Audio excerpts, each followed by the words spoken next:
We're live. Yeah, I've got this shit down now. Even without intro music, I know exactly when it goes. What's up, everyone? My name is James McCool. I'm the owner of PaydirtDFS.com. Today we're going to be doing a little walkthrough with Sheets. Sheets Bones. You guys know him from the DFS industry. He's terrific, fantastic player. We did a walkthrough of the NBA/NFL models. I think either last week or 2 weeks ago or something like that. But it was really helpful, and a lot of people found it to be something that they could apply so they could figure out a little bit more about their process. Because Sheets, like you said on the last time that we did this, there's a lot of shit on Paydirt that you didn't even know was there. And people share that sentiment. So this stuff is really, really important and valuable. So I'm excited to do one for NHL. All of that said, how are you, sir? Doing well. Catching me as in a classic Sheets sun run in the hockey streets. Had like three takedowns in the last 2 weeks in hockey, which is a lot of fun. As I say, something's got to pay for the NBA, you know. So between hockey and other random stuff, we take care of the NBA a little bit. And again, my purpose for doing this is in part to share my process, but mostly greed. Because I would love to figure out ways to always improve my process. And quite honestly, as we've discussed, I mean, I've been a subscriber myself to Paydirt for, probably as long as you've been alive, as long as the site's been alive.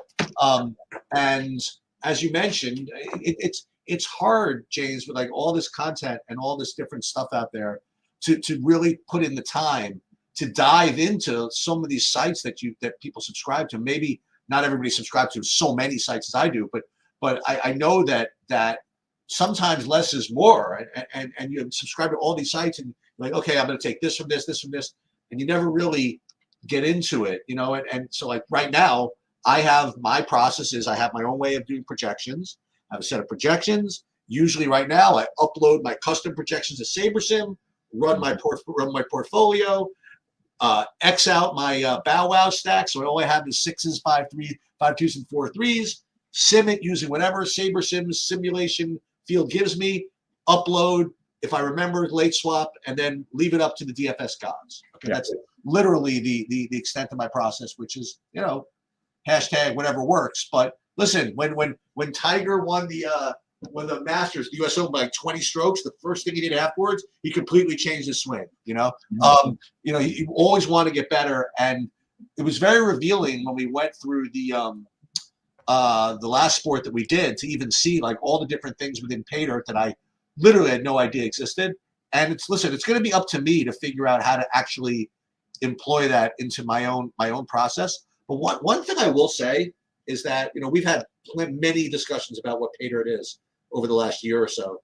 And you know what I never really figured out is that, you know, you have, okay, some sites require you to put all of your inputs in, right? Mm-hmm. And then and it's best suited for that. And a lot of other sites are just kind of automatic, where if you didn't know anything, you can go and kind of run stuff. Paydirt is actually more, I don't say suited, but if you wanted a site where you could just use the tools and automatically run stuff and run sims, Paydirt, you can do that with Paydirt. I mean, and I didn't really even think that was like possible, because I'll tell you something really funny. Like when I went to the sim page on the other sport, I didn't even realize that you could just hit sim and let it run. I thought it was just waiting on you to like put all these projections in or whatever it is. So if you were the type that wanted to just go and blast and trust James's models and trust the sims or whatever, you can create like a good I would say good, whatever. You can create a very reasonable portfolio of lineups just without even doing anything. And we already discussed with football how you could go into deep within the weeds and the research to build your lineups on your own. And I'm still one of these days going to figure out what the best use of Paydirt is. You know, whether it's going to be for the automatic guy, is it going to be for the in the weeds guy? Is there something in the middle? And I don't know. I really found that football thing very revealing. And I'm very curious to see what hockey looks like also. Yeah. When it comes to the things that I've built over Paydirt, I think that one of the challenges always is who you are building things for. Yep. And in our industry, one of the things that I have always been attracted to is building things that were a little bit different than what you see.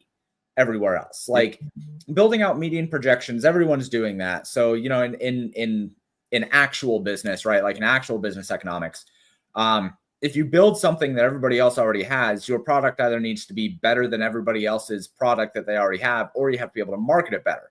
And brother, I can't do either one of those things. Like, I think that median projections are median projections, and like you can back test and you can find a way to improve them incrementally, but incremental changes to median projections in current day DFS don't move the needle near enough for the layman's user. And from a marketing standpoint, I'm not really a marketing guy. So to me, the strength that I have is being able to build things that are a little bit different or intuitive or ease of use or stuff like that. And what I kind of look at Paydirt as is this almost Saber Sim light, where there's this usability of the tools that kind of give you this idea of this is an advanced program that's running. This is a higher level thing that you are using, but you don't have to have as much of an understanding of the things that you are doing with it in order to use it. And I think if you think about it that way, and you think about Paydirt as a way to find tools and models that can give you a reasonable facsimile of the super high-end stuff for a fraction of the price, that's probably the best way to think about Paydirt. Okay, so you go into hockey, and the first thing, again, do the same thing I did before. The first thing I would do is I would look at the first thing on the list, right? And NHL range of outcomes, which is, you know, Paydirt speak for projections, right? It took me a while to figure that out. And yes, I know that it's more than that, because it's not just the median, it's the floor, the ceiling, you know, and all these different derivatives of projections. But this is where this is. So from this one page, right, this is the full player range of outcomes. The only thing I could think to do with this is either look at it, right, to try to figure out who quote unquote good plays are, or export it. You know, like if I were going to export it, it would be for my own reasons, to generate my own projections, to put up somewhere else, and just to screw with it. Okay. So as far as I figure out who like good plays are, I guess from here you could always, like, I don't know, like sort by top finish, or I don't know, is there like a value column here or something like that? Like from this particular screen, yeah, you can get this information, but okay, so small field ownership of Nathan McKinnon, okay, that's I guess somewhat useful, but would you just like start from here? I mean, how would you even, I mean, like what would you even do with this page? Yeah, so with the range of outcomes, I think of it similarly to the NFL one, where it's much more important to think about stacks than it is to think about individual players, right? Absolutely. So realistically, what I should do is have the line combo range of outcomes be the first thing that you land on when you look at this, and then the player range of outcomes next to it, because this is ultimately what you care about, right? What stacks are going to be valuable, which stacks project well, which stacks have high ownership, stuff like that. Well, I'll tell you, you know, I don't know if this is going to be like a full primer on hockey or whatever. I'm sure you have people talking about this, but hockey is to me like baseball. You know, it's very similar, sort of, in that you really, I don't say don't care about the players, but you sort of don't. I mean, like you're just trying to get the stacks right, because this sport correlates so violently that, you know, it's hard enough to watch content where in an NBA stream people are saying, who do you like better, A or B? Okay, that's bad enough. But to hear people do that in hockey is like beyond brutal, you know, because it's just not like that. I mean, to the point, I mean, what I usually do is with my process is I start with the list of players. Okay. Actually, what I do is I start with just looking at the team totals of the game and saying to myself, which team do I think is going to have good stacks, right? Before even looking at anything, right? And whoever team's at the highest team total, I'm like, you know what? I bet you those are good stacks. And then what I do is, after I run my projections, I sort them by my own value system, whatever. And then what I do is I just gaze at it and I say, you know what? You know what would be nice? Actually, you know what? Let me share this just for funsies. All right. You have like a list like this. And I say, you know what I'd like to do? I'm listing them all by my value score. Let's see if there are guys that are near the top that are on the same team. Wouldn't that be nice, right? Because that means that they might be a good stack. And sometimes you have slates where you get like 5 guys right around here. Sometimes you don't. But again, I just kind of take a look at this and just kind of think, what do I imagine would be kind of good looking stacks? That's before I do anything. And then what I do is I upload my projections and I run them, and then I see if I'm right. Okay. Yeah. So what this does, right, is it takes you right to the stacks. And I have something like that too. Everybody, creates their own little thing, whatever. But if you start by going straight to the stacks, it certainly saves you some time, like from research, okay? Because you're going to get there anyway. So I'm looking at this, I say, okay, so how is this being ranked, like right now? Currently, it's ranked by median projection. Okay. Of the top, how many? 3? Is that what it is? This will list out through 3 lines. Yeah. No, but this is a 3-man stack. Is that what this is? Oh, yeah. So the way that I approach line combos and power play, I ignore defensemen. Okay. Now, that might sound a little bit weird to a lot of people. But if a line does have a defenseman on it, it's going to be excluded from this list. And the reason for that is because a while back when we were doing back testing and we were setting up rules, what we found is that including defensemen in this doesn't give you any kind of upside edge versus just excluding them and using them as individuals. That's very interesting, by the way. When you are looking at defensemen, the only correlation that you should really care about is when they're connected to a power play rather than a line combo. So if you are looking at defensemen individually, if you're using them if you're looking for a line combo that has a defenseman on it, that's the wrong way to go about it. You only care about power play and individual one-offs for defensemen who are either super expensive, like a Kucherov or something like that, or super cheap for a value play, right? So with line combos, we include centers and wings that belong to the projected line combo for that individual team. So Tampa Bay frontline 1 is Braden Point, Kucherov, and Gunsel, right? EDM FO1, Hyman, Nugent Hopkins, and McDavid. And typically the way this works out is you're going to have the frontline 1 as the highest overall medians, because that's just the way that it goes. And then when you sort by 4x, which is the value multiplier for this, that's when you're going to start to see some FL2s pop up. Very infrequently are you going to be able to get all the way down to an FL4. And frankly, whenever I run on the solver, I just remove any 4th line. It's such a low expected outcome for me as somebody who only plays 5 to 10 lineups. There's just not any reason for me to dive that low. I almost never even get to 3s, honestly. Yeah. You hardly ever get like that Utah FL3 right there. Like that would be by itself really, really difficult to get to. You're very likely playing, any of the first 2 lines rather than any of 3 or 4. If you MME and you have a full portfolio, you might get some 3s. Very rarely are you ever going to get 4s. Now, so you hit on the next point, is that if you really want to make sure you're getting full 5-man correlation or whatever, then you'll go to this tab, I guess. So this is the power play range of outcomes, and this is my jam, so to speak. Like I really like to play like a whole bunch of dudes like on the same team. The way I explain it to my 5-year-old, it's not really 5 anymore. It's kind of a term of art. Explain it to my 5-year-old, the less things I have to get right, the better. So I've had just an incredible amount of success playing 5, 2s, and 6s. I would say that I've won about 15 of these GPPs, straight up. I would say by at least 10 of them, if not more, were 6s. I'm not crusading because I don't care if anybody listens to me. But based on my experience, the optimizers, simulators, whatever, just completely underestimate the correlative value in hockey. So what I do, again, my process is, and we can talk about this, is I'll build a bunch of lineups first, and then I will X out the stacks I don't want. And that's an important distinction to make, right? Between whether you do that before or after.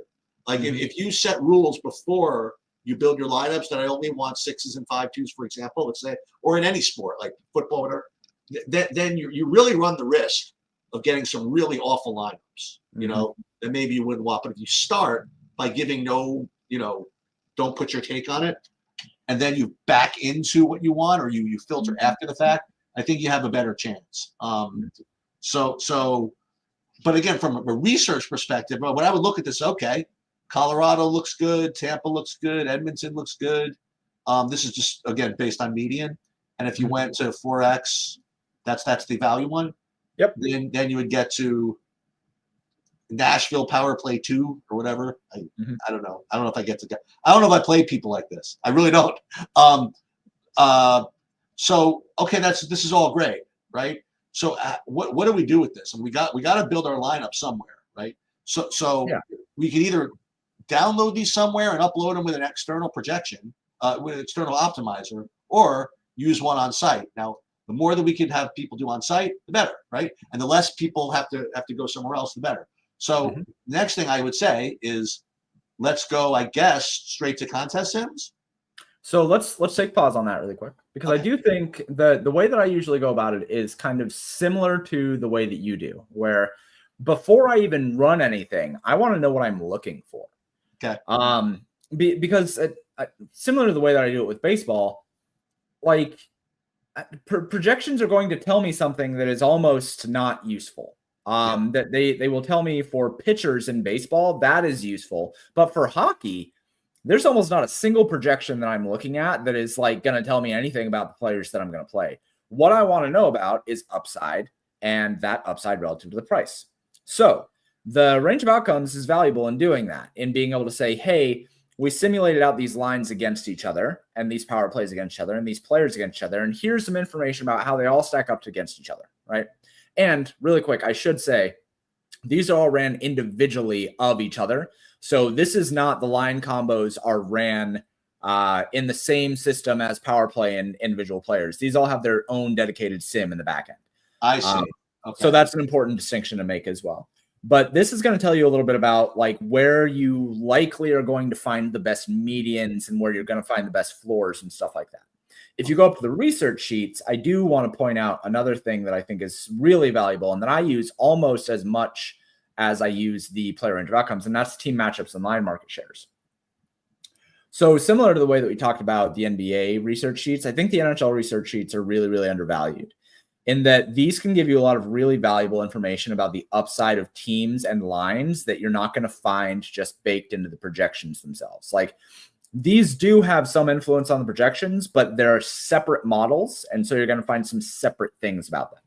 So what this is going to tell you is things like the price of each stack, right? That's what that FO1 money, all that kind of stuff. The team total for the team, which is obviously important. Talk about that. The game pace, which is the amount of shots between each team over the last 10 games. And then some info about hockey stats, right? And if you don't know what these hockey stats are, SF and SA are shots for and shots against. HDCF and HDCA are high danger Corsi for and against. So those are basically high danger shots that turn into goals. And what I have done is I've taken them and I've turned them into matchup oriented stats. So that SFM is a matchup based shots for. So that'll tell you based on the matchup, how many shots you should expect for teams, and more shots gives you more variance, gives you more goals. The high danger matchup also tells you a lot of info about where teams can find upside, because that's giving you an understanding of the team and the matchup and how many high danger shots are allowed within that matchup. And then on top of that, the HDCF percentage and those percentage columns at the right, those are the amount of high danger, aka shots that lead to goals, the percentage of those shots that are of the total shots for that team or matchup. So when we're thinking about upside, this is kind of like thinking about exit velocity and fly ball stuff against pitchers, where this kind of stuff is going to be baked into the team totals, but it does give you some really good information about where you should be focusing before you even go and build your lineups. Like based on this stuff, I know that Philadelphia, New Jersey, Pittsburgh, these guys are in really good matchups for upside in terms of high danger shots allowed and in the matchup. If you sort by pace, you can see that EDM and Tampa Bay, that's the highest game pace matchup. That matchup should have a lot of shots, a lot of going back and forth, a lot of skating. right? So this kind of stuff I think is really important for understanding kind of the context of the slate overall. So you touched on a question which I was going to ask, and let me try to restate it because your answer, because I think it's an important distinction. Whenever content providers in any way start double counting things, it annoys me. When they say, well, this pitcher looks really good. He's got a really good projection. He's got good strikeouts, and he's in a good park. Okay, you said the same thing 3 times. Okay, and before you even got out of your first sentence describing this, you said, well, yes, some of this is baked into projections, but, and then there was a couple of things which are important distinctions. All right. Normally, again, when you look at in-depth research, my initial objection is it's all that should be baked into the projections to some degree. But the important distinction you made were twofold. Number one, a little less important to me, is that it's a separate model. But the more important thing that you hit on right at the end was that although it's baked into projections, there are certain aspects of these which are more that are more fragile to upside, or more determined upside than other parts that are also baked into projection.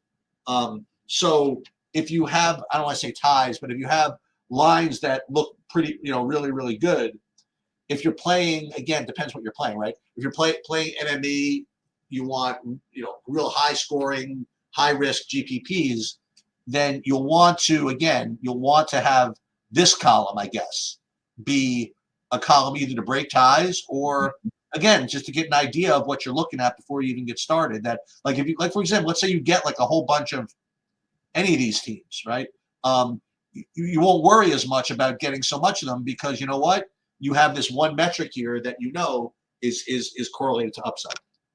Yep, that's exactly right.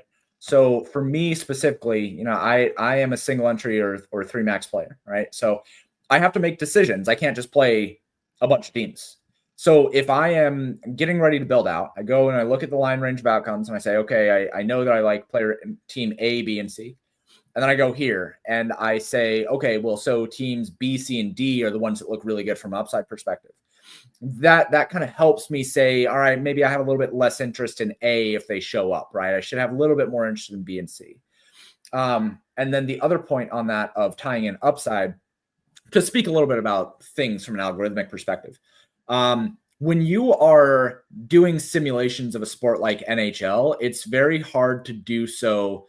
I shouldn't say that. I think that many people do it in a way that is not necessarily accurate to how much violent correlation you have alluded to, where there's a lot of people who, when they build out projections for NHL, they're not doing it in a bimodal sense. They're doing it in normal distributions, or they're doing it in ways that it's going to assume something towards a linear outcome for players. I think that you want to dumb that down just a little bit for me? Yeah. So NBA is a normal distribution when you're thinking about it.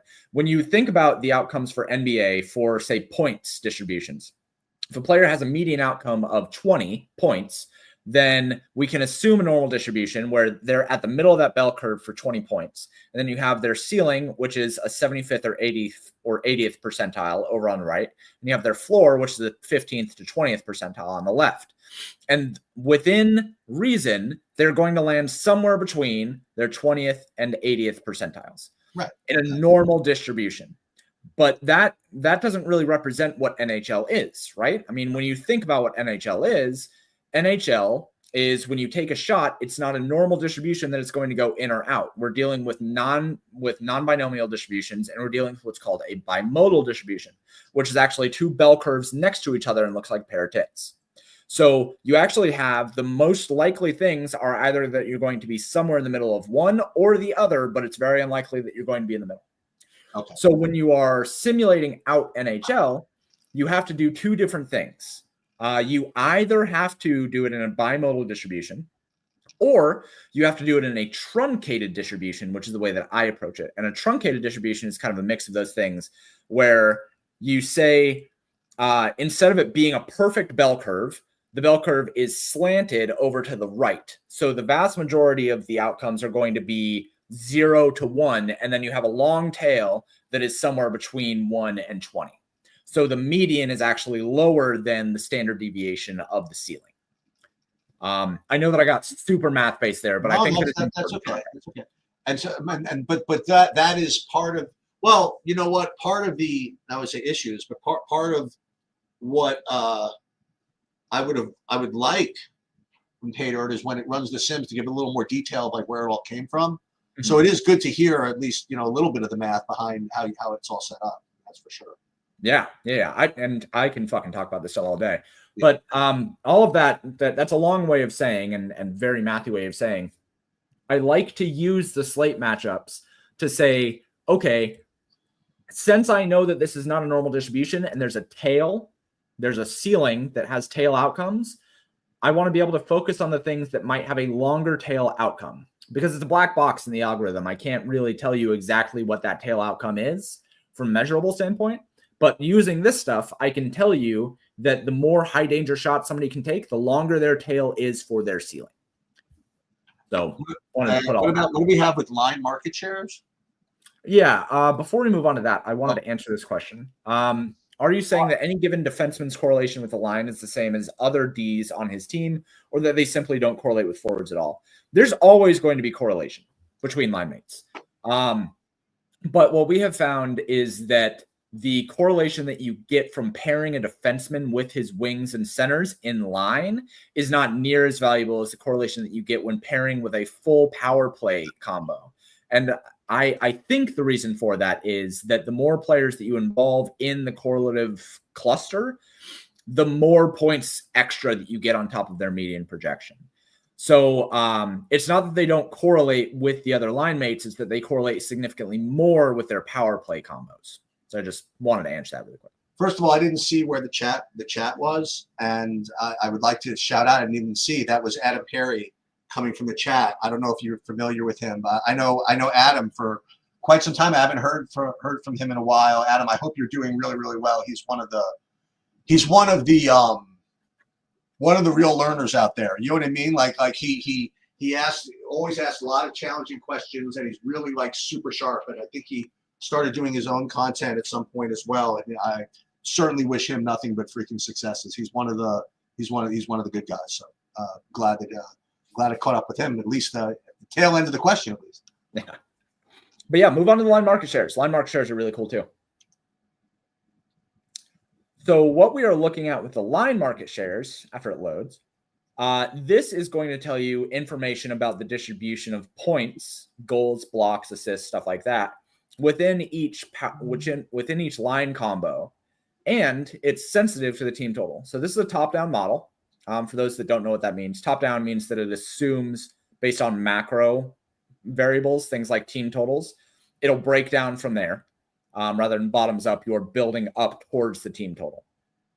This is a top-down model where it's telling you the percentage of shots, high danger shots, goals, and assists and blocks that each individual line combo has relative to the rest of the lines on their team. So for instance, Minnesota FL1 with a team total of 3, they average 35% of the total shots for Minnesota, 42% of the high danger shots, 45% of all goals scored by Minnesota, as well as I'll explain max goal percentage here in a second, 45% of assists, 11% of blocks, and their projected goals based on their team total, based on all that information, is 1.35. So you could very easily just sort projected goals and see what line combo is projected to have the most goals based on these stats. How is this being sorted right now? Currently, this is sorted by shots, by overall shots. You can also sort by last 14 days data. Okay. So you can see recency data as well.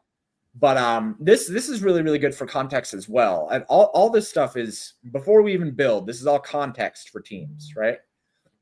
And this stuff is included in the projections and in the buildup. For the total, like what we are looking at here, the last 14 data is not.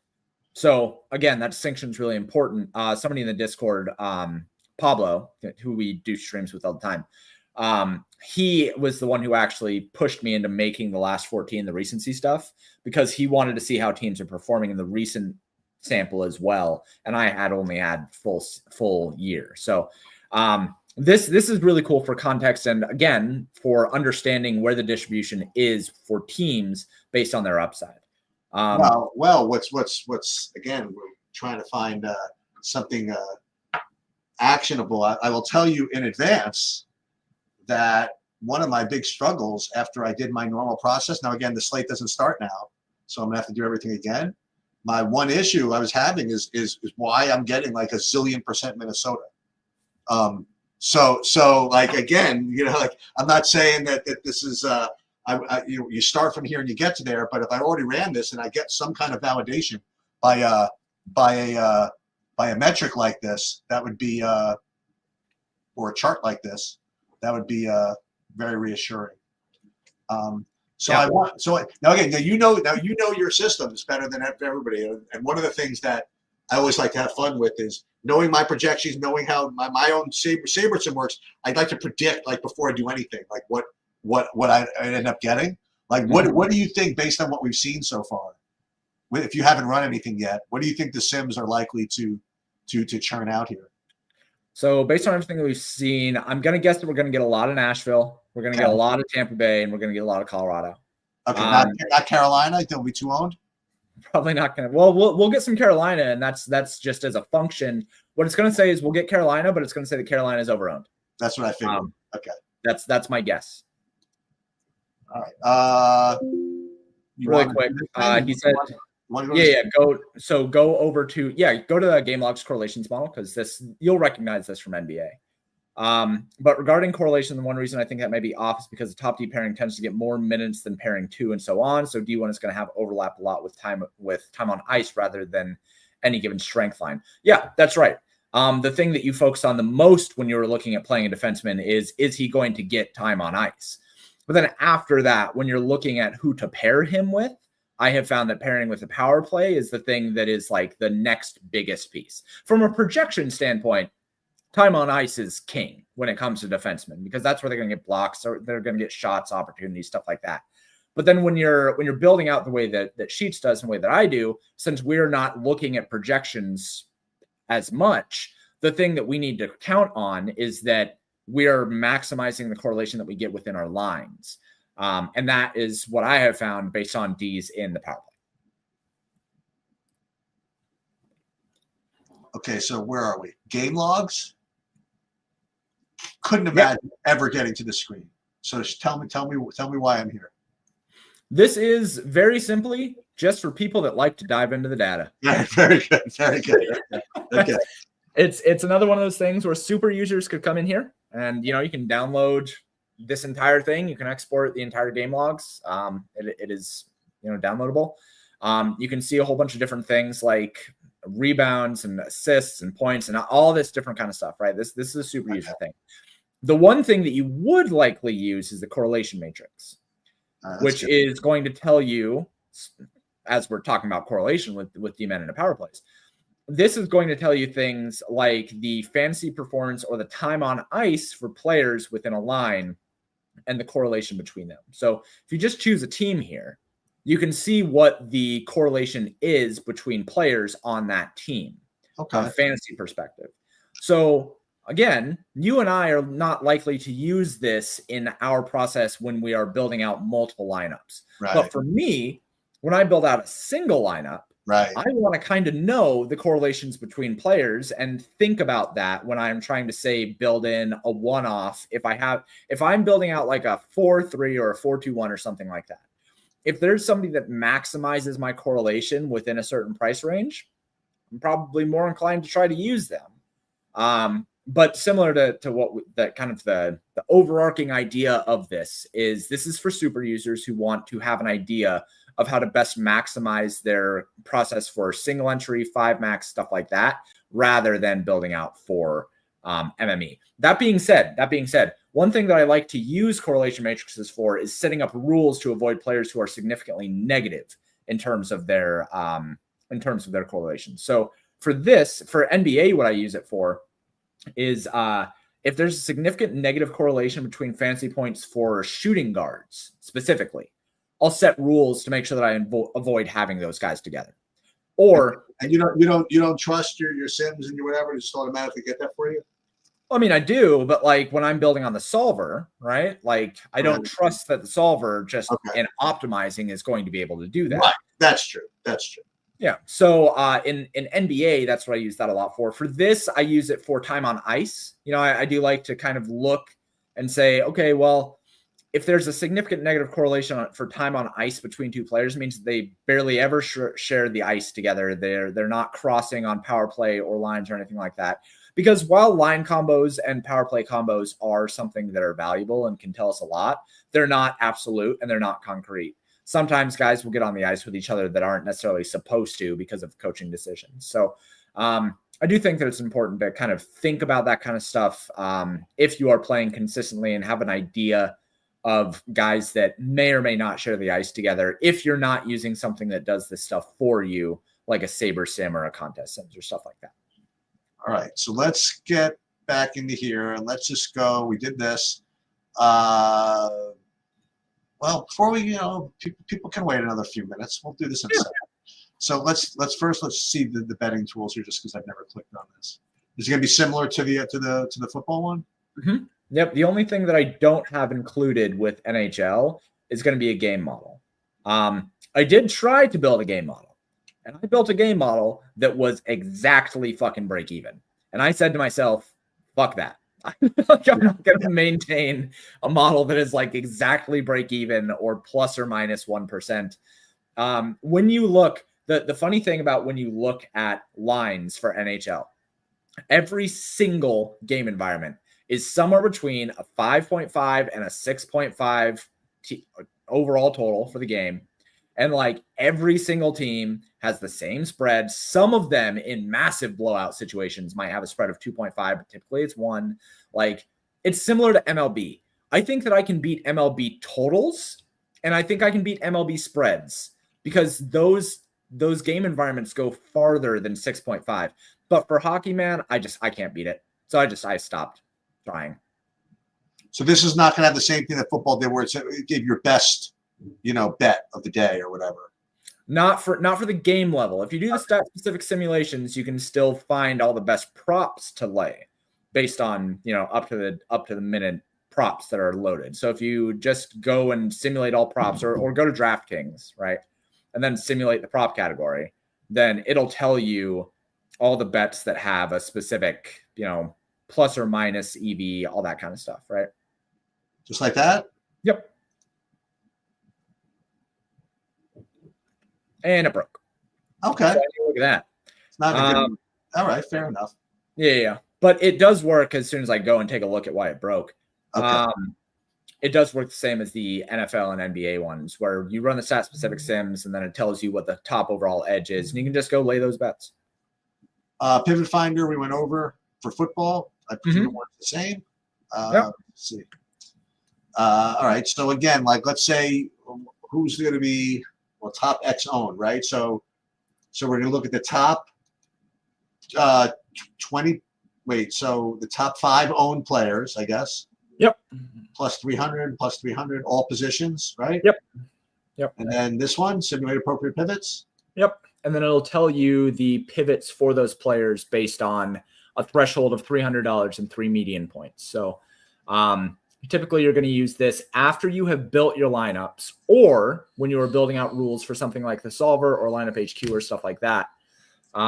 What it allows you to do is kind of get an idea of the players that are worth the ownership that they are garnering and the players that you can pivot to if they are not. So I would sort this by pivot source is what I always do. So that you can get an idea of the players that is saying you should be pivoting off of. Typically, the more players that you have for a pivot source, the less they are worth the ownership that they are garnering. So for a goalie, all the goalies basically project the fucking same. Like, right. So they're all pivots. Yeah. You probably shouldn't eat that ownership on I don't even know how to pronounce that. On any goalie. Yeah. But then as you work down, you can see that Stamkos as a center, he's going to have some pivots, and you're going to have some. Right. Yeah. See, so this is less valuable than it is in things like NBA, since we are focused almost primarily on stacking combos and line combos and stuff like that. But when you're building out your rules and when you're taking a look at the slate from this perspective, you still want to kind of get an idea of if a lineup has player X, is there a way for me to gain relative value by swapping to player Y?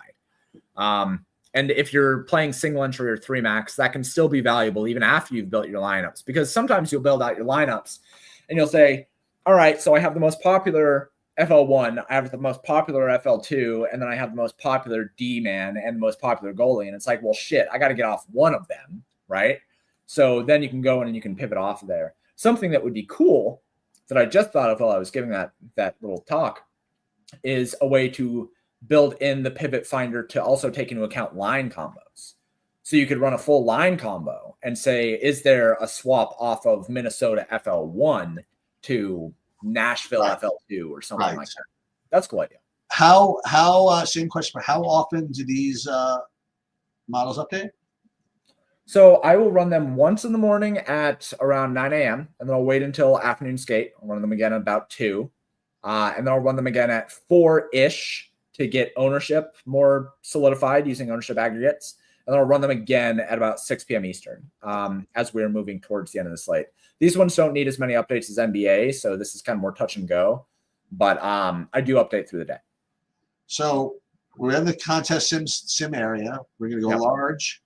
We're going to say, is today going to be sharper or weaker? So on the one hand, you have more people with not much to do because there's only a 3-game slate. Yeah. But I'm scared of when all the regs start to play hockey. We'll call it very sharp for now. And again, so this is just maybe it's just me. Every single time I would come here, I would see this blank screen, and I literally would think that it was waiting on me to upload something. You know what I mean? Like I didn't even realize that from this point you could just hit run the sim right here, and maybe so you run the sim, and so okay. So in the background with the activity guy up here. So it's taking the range of outcomes that was most recent, creating a contest field, what it thinks the field is going to do based on whatever algorithm you've created. Also, we talked about this with respect to football. It's important if you're going to create a good contest field to not just put all the best lineups in, to throw in a couple of stinkers, because that's what people play. Some people play stinkers. And I'm curious to see how this all gets ranked and whatever. Yeah, so one of the cool things that I did with this from a quality of life standpoint, and this happened maybe 2 weeks ago. So the seed frames are created, kind of the lineups that are used to create the field. Those are created during the actual projection creation process. And then it's held in a database. And one of the things that was causing kind of like a log jam with this was it would load all of those lineups, all 500,000 of them, into the app when somebody opened up the app, and you would have to wait for it to be done before you could even use it. Now what it's doing is it's only pulling in the lineups and doing some query optimization on the amount of lineups that you need to run a large or medium or a small or a custom. You can run custom size fields as well. So that's kind of a nice little quality of life thing. It's faster and it's less memory intensive. But then what it does is it takes those lineups based on the sharpness of the field and then simulates out the contest 1,000 times. And then tells you what the results of those are. Okay, so again, then I'm learning. So first of all, this number on the left doesn't mean anything. I've learned that. Nothing at all. No, just an index number. It's just whatever. It's a tracking number, I guess, of some kind. Okay, so I'm going to hit export off full frame in a minute, but before we do that, so winning frame statistics, the minimum salary of the winning lineup, is that what frame means? Yep. Is 44.5, projected 96 ownership of this. Fantasy, man, I'm supposed to remember this. Was that the average? No. What was the fantasy number? What is fantasy? Is the amount of fantasy points that were scored when that lineup won the GPP. Okay, but GPP projection is what? Okay, very good. Here's overall exposures. Overall of what? Overall of all how many lineups this is? Now, how many lineups is this, by the way? That's going to be showing 1,000 lineups. So when this says overall exposure, this is overall exposure of the 1,000 lineups? Yep. Okay, so we could go to me, what's most important is go to team exposures. Yep. So team exposures of the 1,000 lineups, we get like again probably well spread out because we're talking about 1,000. Okay. Mm-hmm. But the question is going to be is if we want to play 50, what the top 50 are. Mm-hmm. So this is somewhat useful, but I think what we probably want to do is just export this full frame. Yeah. Let's see what this is before we do this. Okay, so here we're so this is currently listing all these lineups by, I imagine, win count, like the amount of times that the lineup wins the GPP. Yeah. And this shows what the stack is.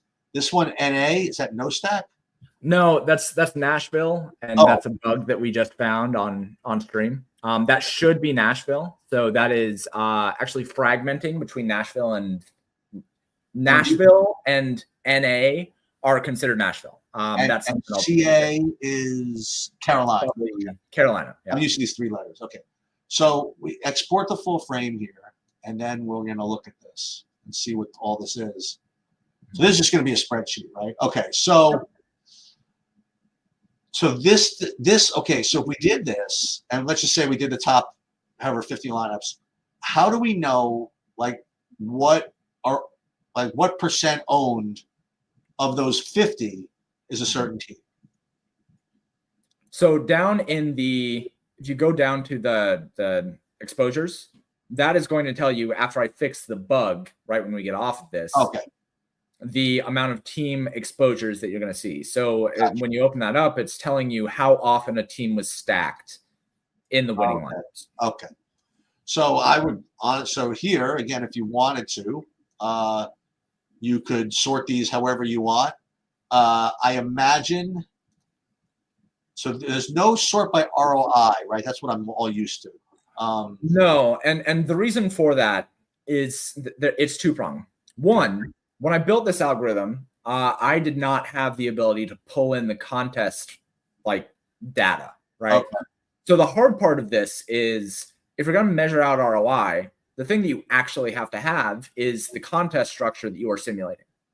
Because ROI doesn't make sense unless you know how much money you're going to be using and making.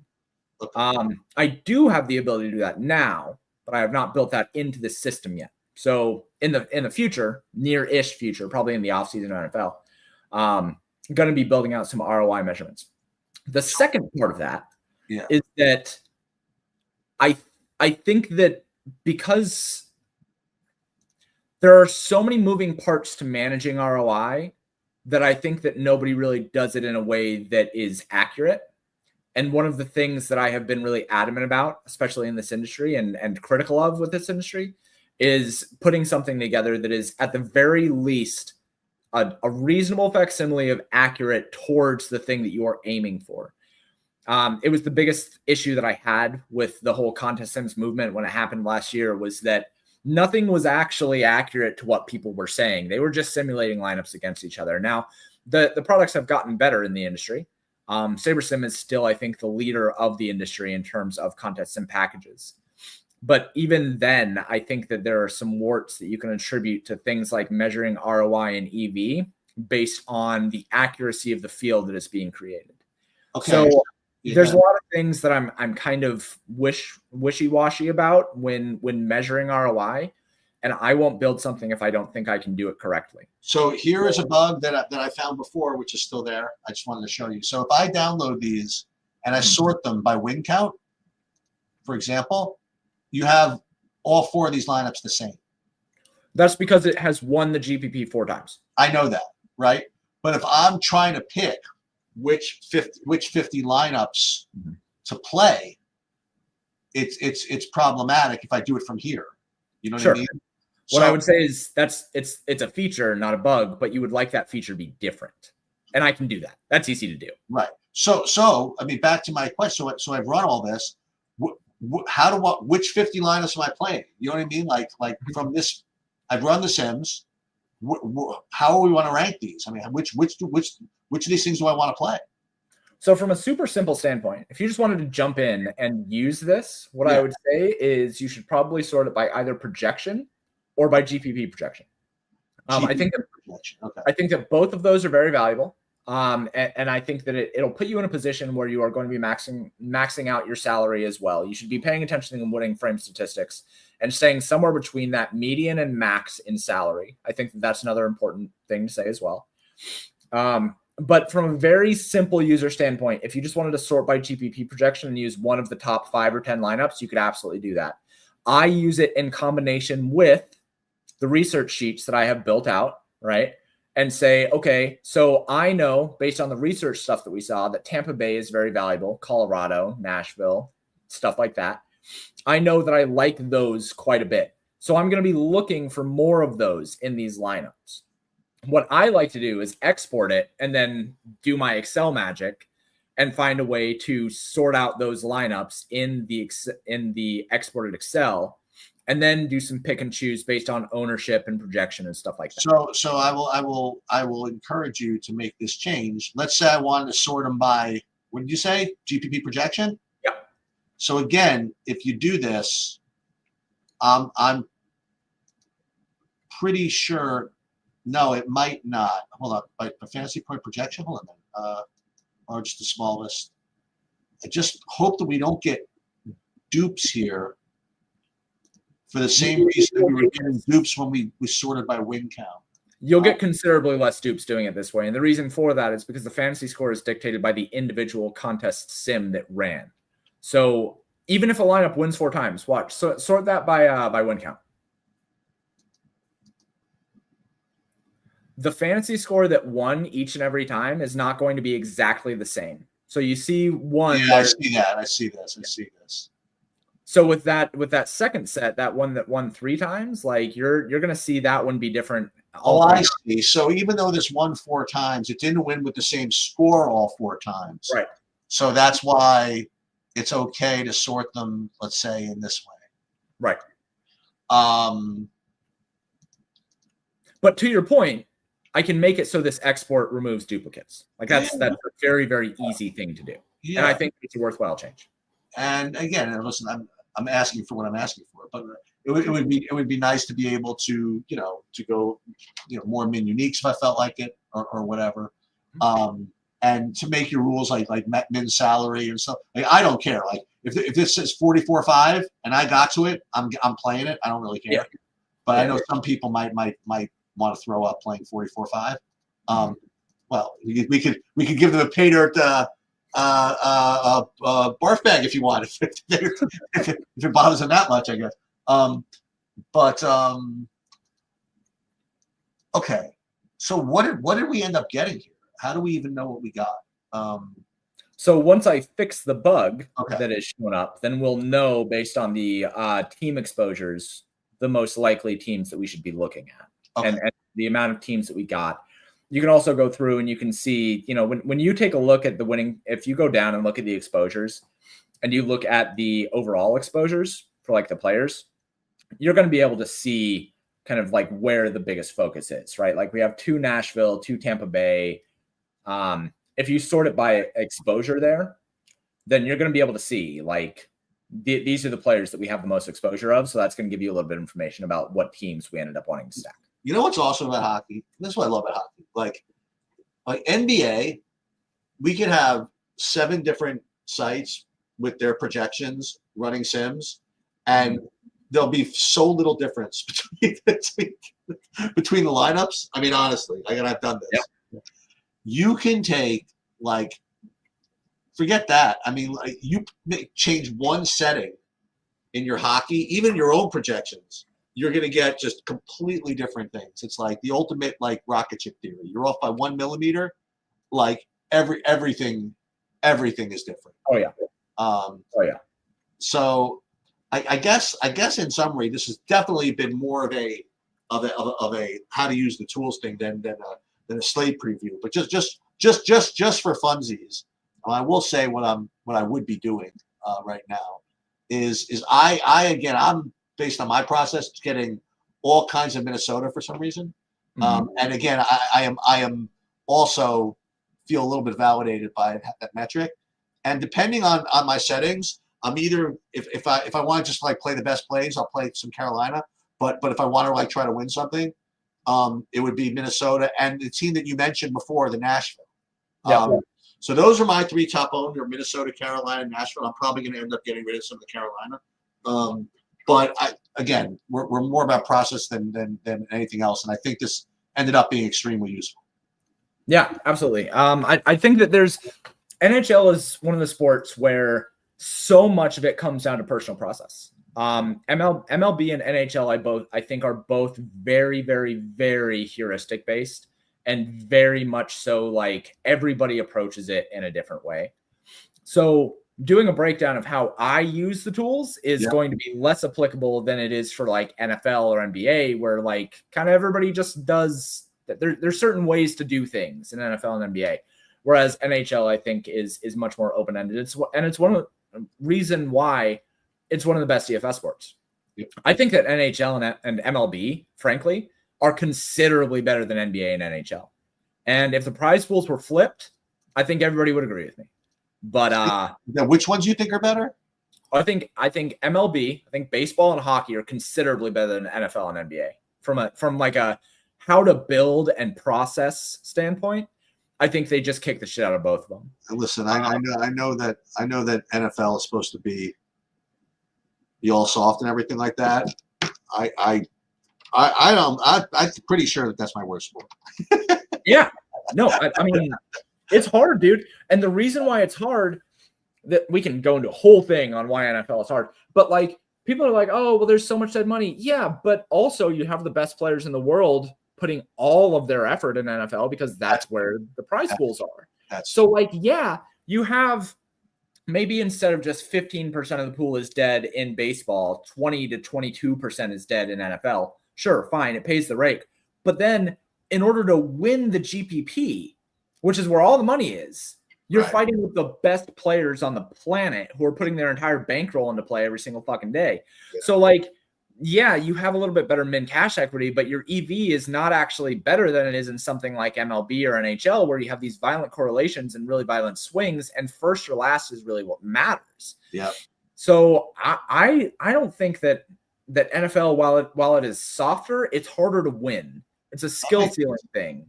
And it's the same problem that I have with FanDuel, where everybody's always like, oh, well, FanDuel is softer.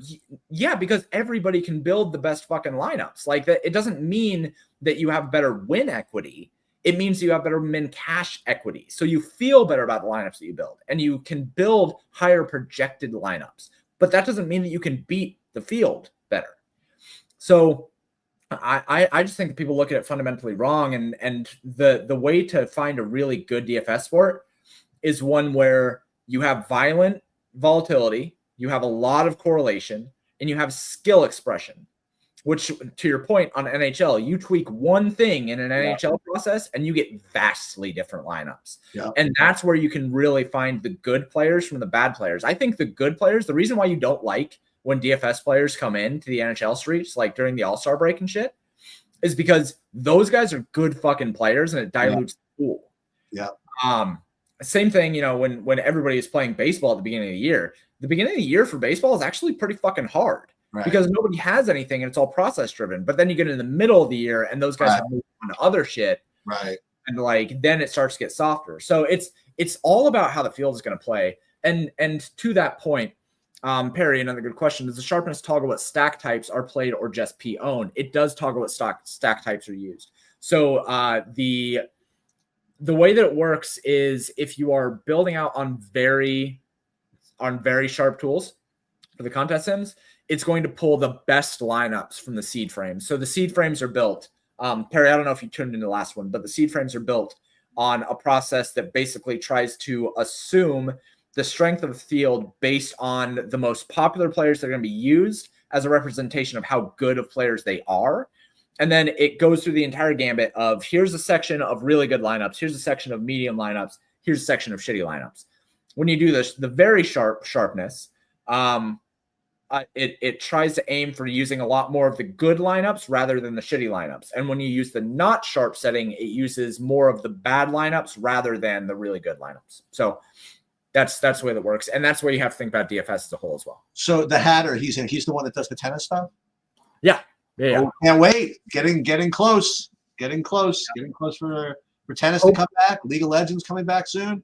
Oh yeah. I have some cool things planned for League of Legends. Oh, I'm working with Emmerich Sharkov, and we're going to be building out some betting oriented stuff and retooling the League of Legends models to be a little bit more manually malleable, right? And so you're going to be able to input like kill and death totals and see what things change, and like a lot more usability. So maybe one time this year your models will let me play an underdog. I don't know. No, well, I mean, or a golfer that's not going to make the cut like 85% of the time. Look, those guys suck. What do you want from me? It's not that you can't play them; it's that you shouldn't have any large stand on them. That's the problem. Because you play 5 or 6 sets, you're going to need teams like Minnesota that are priced right. Yeah, we'll see. I'm going to go for my Dino Ciccarelli one off. Hope he comes through. All right. Yeah. This was awesome. Hatter, we got to do tennis. Got to do tennis soon. Yeah, we gotta convince him to take some time away from his big boy job to go run them. He doesn't have as much time as he used to, which is why he can't run everything. Your big boy job. It's tennis time. I know. That's what I'm saying. No, I agree. I agree. I fucking badger him about it all the time. We'll get him to run them. The problem is that he has to run. His models are silly in that they are incredibly complex, and he runs them through a neural net. Tennis, you made. How hard did you make tennis? Oh my! That's why they're so fucking good. I know they're so good. Yeah. Anyway, this is great. And I hope that it was informational. I'm certainly going to have it in the tutorial section over at Paydirt. If you have not checked out Paydirt, you should. I think that it's a hidden gem, and I will continue to say that until I have 500 subscribers. So go check it out. If not, then let's fucking win another hockey slate for Sheets here. Let's do it. Make sure. Yeah, you tweet. When you tweet it. Make sure you tag me, and I'll read. I'm like the worst, so I'll retweet the tweet, the tag, or whatever it is. I'll make sure I get it out there. Okay. All right. Thanks.